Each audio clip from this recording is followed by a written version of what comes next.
Hello everyone and welcome. Today we are going to rank the items in Risk of Rain 2, which ones are the best and which ones are the worst. Specifically, today we're going to talk about the white items, the common ones. Common items in Risk of Rain 2 are maybe the most impactful of any of the items you can get because you're going to get more of them and you're going to get more chances to customize what items you get. The most common printers are white, and on top of that, there are some incredibly powerful white items across all survivors. But really quickly before we begin, I would just like to remind everybody that liking the video and subscribing are both greatly appreciated. It tells me that you like my content, and it tells YouTube that they should show my content to more people. But without further ado, let's jump into it. Going in alphabetical order, we're going to start the list off with AP rounds, which are going to go into S tier. While the damage they give does not apply to normal monsters, it does provide an incredible multiplicative damage boost to bosses, and bosses are a very large part of Risk of Rain 2. So much so that on Eclipse, it is required to beat a boss to finish a run, and because of that, AP rounds are always worth picking up. Next is Backup Mag, which is going to go in the A tier. Backup Mag has the potential to be incredibly powerful on some survivors, like Loader and Artificer, and incredibly underwhelming on others, like the Captain. With that said though, I think the vast majority of survivors do benefit from having a couple backup mags in their inventory, and so I would recommend picking it up most of the time. Next on the list, we have Meat.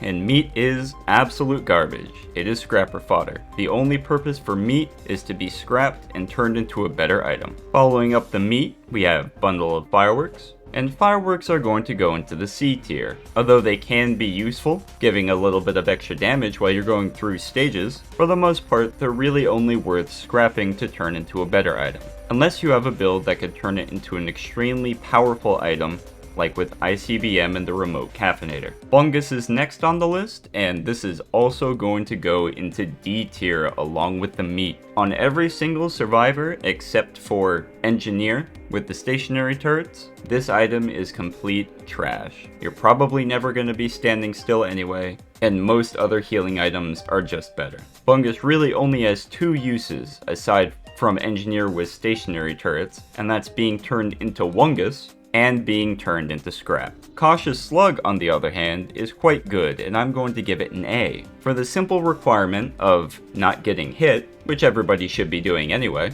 having one of these in your inventory single-handedly removes the downside of Eclipse 1 and helps regenerate health in between Void Cradles. If you haven't found a Wungus, this is the best alternative. Crowbar is up next, and that's also going to get an A. While Crowbar only gives extra damage for the first hit, it does stack multiplicatively with all other damage boosts, and as such can lend an incredible amount of damage to a build, and especially helps with mobbing against some weaker enemies like blind pests or wisps. In addition, on certain survivors, it gives even more benefit. Bandit can stack Desperado more easily with more crowbars, and Railgunner has the potential to one-shot even bosses with enough damage. The Delicate Watch is up next, and this one definitely deserves its spot in S tier. This might be the best damage item in the entire game. 20% is nothing to shake a stick at, and when combining Delicate Watches with other damage items, it can turn any survivor into an absolute nuke very quickly. Downside, of course, being if you take too much damage, it breaks. But because we're all god gamers, no one gets hit like that here, right? Next is the energy drink. I am firmly of the belief that movement speed is the best defensive stat in Risk of Rain 2. Not only does it make it easier to dodge enemies' attacks, but it also lets you get through stages quicker, which in turn decreases enemy scaling, which means they do less damage, and they have less health. And while Energy Drink isn't the best movement speed item in the game, I would still say it's always worth picking up on all survivors. Energy Drink is going to go to the bottom of S tier. Up next we have Focus Crystal, which is going to the top of C tier. Focus Crystal gives a lot of damage, but unfortunately there are very few survivors who can actually use that damage. On survivors like Acrid and Mercenary, Focus Crystal is a must-get, and picking up a bunch of them is going to increase their damage by a ton. On survivors like Railgunner or Huntress, you're almost never going to be in range to use Focus Crystal's extra damage, and on them, it should be scrapped pretty much all the time. Gasoline is up next, and it's going to go into B tier. While it doesn't do incredible amounts of damage, it can be very helpful for finishing off crowds of weaker enemies like wisps or blind pests, and importantly counts as a debuff for Deathmark. I always like to have at least one in my runs. It makes going through the stages a lot quicker and safer. Lensmaker's glasses are next, and that is very easily going to the top of S tier. Glasses are hands down one of the best damage items in all of Risk of Rain 2. Every survivor likes the ability to double their damage output, and glasses give that to them. And on top of that, it only takes 10 glasses to cap out, which means if you find the glasses printer as early as stage 2, you could have your damage output set pretty high for the rest of the run. And damage is the best stat in Risk of Rain 2, next to movement speed. An enemy can't kill you and end your run if it's already dead. Next we have the Medkit, and Medkit is going in D tier next to the Bungus. This item is pretty garbage. Healing in general is fairly weak in Risk of Rain 2, especially on the higher Eclipse levels, where it's almost not worth taking at all. And this healing item in particular requires that you get hit, which you shouldn't be doing anyway. If you do have to pick up a medkit, it should be one of the first things to go into the scrapper to upgrade for a better item. Following up the medkit in D tier, however, is the Mocha, which is going straight into S tier, right below glasses. Attack speed is one of the best scaling damage stats in Risk of Rain 2, and so it's worth picking up on most characters that can take advantage of it, especially because attack speed increases animation speed in this game, meaning even if you're playing someone like Artificer, you'll be able to charge your moves much more quickly with more attack speed. And move speed, as previously mentioned, is the best defensive stat in the game. So stacking Mochas is always good, no matter who you're playing. Monster Tooth is also going to go into D tier, along with Bungus and Medkit. At the risk of sounding like a broken record, healing is not that strong, especially on higher Eclipse levels. It requires that you actually get hit to get value out of it, and you shouldn't be getting hit anyway,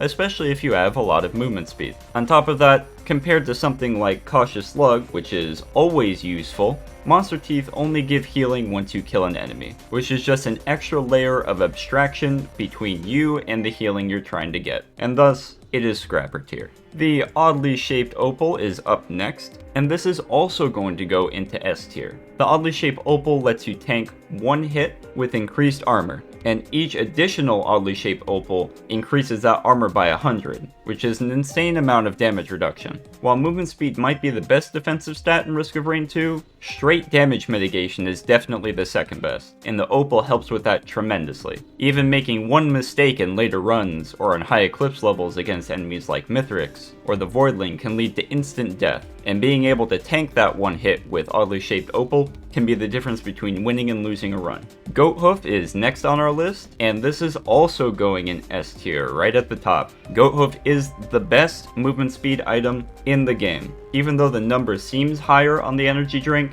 functionally it's not, because the Goathoof's movement speed is multiplicative with the running movement speed increase on survivors. So if you want to move fast, you should be getting more Goathoofs. I'm not going to repeat everything I've already said about how good movement speed is, just get you some of these Goathooves, no matter who you're playing. PSG is up next, and this is going to get a low A. While if you get enough of them, it has the potential to ruin your one-shot protection, and regardless, there are better ways to protect yourself than one-shot protection, like with the oddly shaped opal or teddy bears, which we have yet to talk about. On top of that, the PSG synergizes pretty well with a lot of good items we'll talk about when we go over other tiers, like Transcendence and the Plasma Shrimp. It is almost always worth picking up, and that's why it goes in the A tier. Power Elixir is next, and this is also going to go into A tier. Power Elixir is just a get out of jail free card. If you take a strong hit that doesn't one-shot you, Power Elixir will heal you right back up again. But the real strength of Power Elixir is that it prevents your delicate watches from breaking. So essentially, this is a get out of jail free card for keeping all of the extra damage you get from stacking watches. Incredibly helpful, and if you are stacking watches, definitely worth picking up. If you aren't stacking watches, definitely less useful. Like I said with the PSG, there are better ways to mitigate damage or prevent it entirely. Repulsion Armor is up next. While it might not be the most exciting item in the world, really what this does is mitigate damage over time effects. If you get grazed by a blazing wisp, that burn is going to do significantly less damage. one of those little poison blobs in the sulfur pool explode on you, this will cut it in half. And for that reason, while it's not worth having many of them, I wouldn't recommend stacking repulsion armor. It is good to have 1 or 2 in your build. Repulsion armor is going to go into B tier with gasoline. Roll of pennies is up next, and that's going straight into D tier. Much like Medkit, you only get its value when you take damage. And gold generation isn't generally a problem, even on the higher Eclipse levels where gold generation is cut in half. So it's going to sit in D tier along with all of the other scrapper tier items. Up next is the Rusted Key, which I think is going to go to the bottom of S tier. It essentially turns the Rusted Key, a white item, into a green or a red item once per stage. In this way, it's never bad, so it's always worth picking up, but I would never pick it up over the better items in the S tier. Syringe is also going to go into A tier. Attack speed is a very efficient damage stat to stack on survivors that can use it. Unlike crit glasses, which cap out at 10, syringes scale almost infinitely. The downside here is not every survivor benefits from syringes equally. Bandit, for example, benefits much less than Commando or Huntress, but it is still worth picking up most of the time, especially if you don't have many Mocha to make up for the attack speed loss. Sticky bombs are going to go into B tier. They're okay. They give a low chance to essentially multiply each hit's damage, but it is a pretty low chance. If there's nothing for me to print these items into, I'll hang on to them. They're okay. But if I see something like a goat hoof printer or a glasses printer, or any of the other S tier items, sticky bombs are getting printed all the time. The Topaz Brooch is up next, and this is going to get a low A.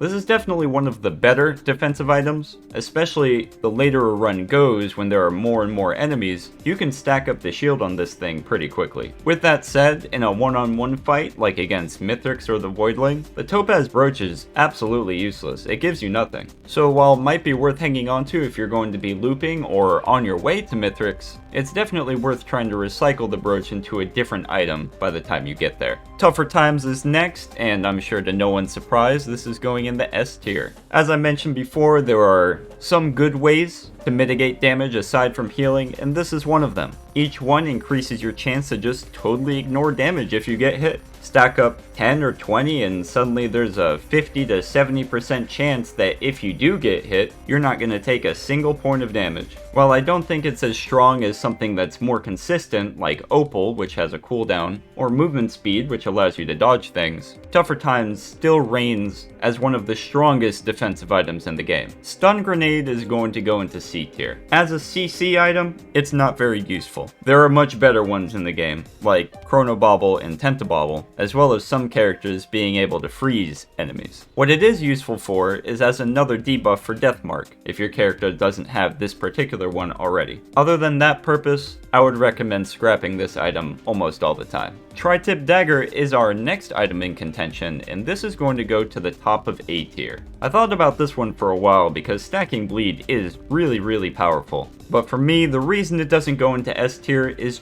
simply because not all survivors can take advantage of it very well. For example, neither Loader nor Railgunner can really take advantage of Tri-Tip Dagger, and other survivors with alternative loadouts can't use it either, like Artificer without the flamethrower. So, while it is very strong for the survivors that can use it, because it's not ubiquitous among the survivors, it's not going to make it into the S tier for me. And finally, to close out the white items, we have the War Banner. The War Banner is pretty solidly going to go in C tier. It is okay. It can be useful during early teleporter events where the bonus move speed and bonus attack speed are much more statistically significant because you haven't stacked up any of those stats yet. But by the time stages 4, 5, and even Mithrix come around, I would highly recommend scrapping the War Banner in favor of some of the higher tier items. This one just isn't very useful in the long term. And that is going to do it for this tier list of the common items in Risk of Rain 2.